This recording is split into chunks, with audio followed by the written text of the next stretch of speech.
Okay, the advocate's claim is that U.S. public education system does not prepare students for higher education. My opponent's secondary claims are that public high schools treat graduation as the end goal rather than the starting point for success. There's a gap between the knowledge needed to earn a diploma and what colleges expect on day one. Students are not taught the essential skills needed to succeed in college. My response to this first claim is that schools nationwide have all sorts of programs to help prepare. Oh no, wait. My response claim is that the schools nationwide have all sorts of programs to help prepare students for college. The advocate's first source of evidence is a claim of value. He said that public high schools prioritize credits for graduation. There is nothing that states that this piece of evidence is a fact. This is an opinion, and it varies depending on the high school you attended. What I did not understand is if the arguer is arguing that if high schools don't prepare you for higher education, or if they prepare you to fill out college applications, because of one of his sources that he implied, saying public schools do not prioritize educating students which courses to take to apply to four-year universities and how to fill out college apps. The first and most common definition of the term college prep is the core requirements of a high school education. They differ from school to school, but typically go something like the 4 years you take of English, the 3 years of math, 4 years of science, 3 years of social studies. In states and districts, that requires a high school exit exam in order to graduate. These are the subjects, the ones that I just listed, are the subjects that this exam is based on. For example, in Massachusetts, they don't let the students graduate unless they pass a sort of test called the MCAS exam in English, math, and one science or technology subject.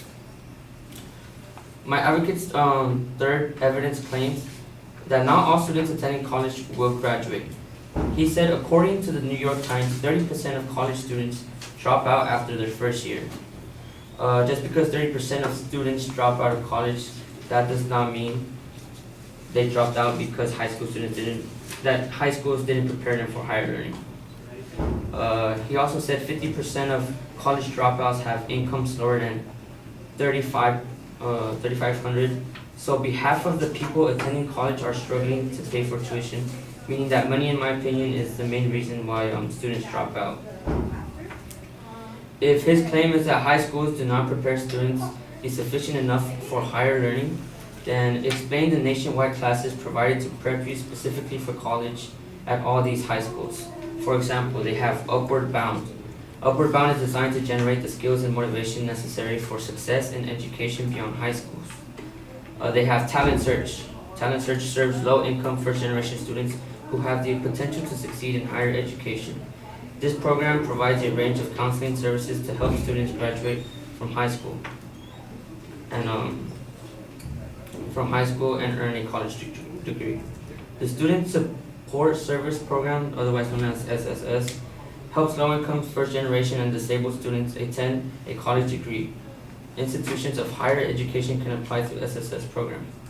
These programs and classes are almost offered at every high school, including the California Student Opportunity and Success Program, otherwise known as CALSOP, the College Reach Out Program, otherwise known as CROP, the New York Education Department Pre-Collegiate Preparation Programs, Early Academic Outreach Program, which is EAOP, Advancement via Individual Determination, which is AVID, the I Have a Dream program, Enlance, AP classes, International Baccalaureate. All these programs and classes help you prepare for college. And that concludes my speech.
All right, Richard, you outlined the supporting claims of the advocate pretty clearly.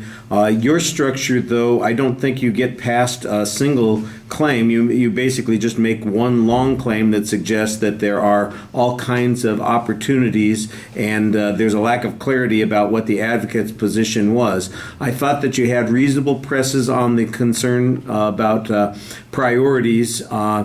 And you mentioned what college prep is and what the requirements are. You've got an example from Massachusetts. So it sounds like you're going to go this route, that you're going to provide a lot of illustrations of places where people make extra effort to get students into college and to address those kinds of issues. I think that that's a reasonable strategy.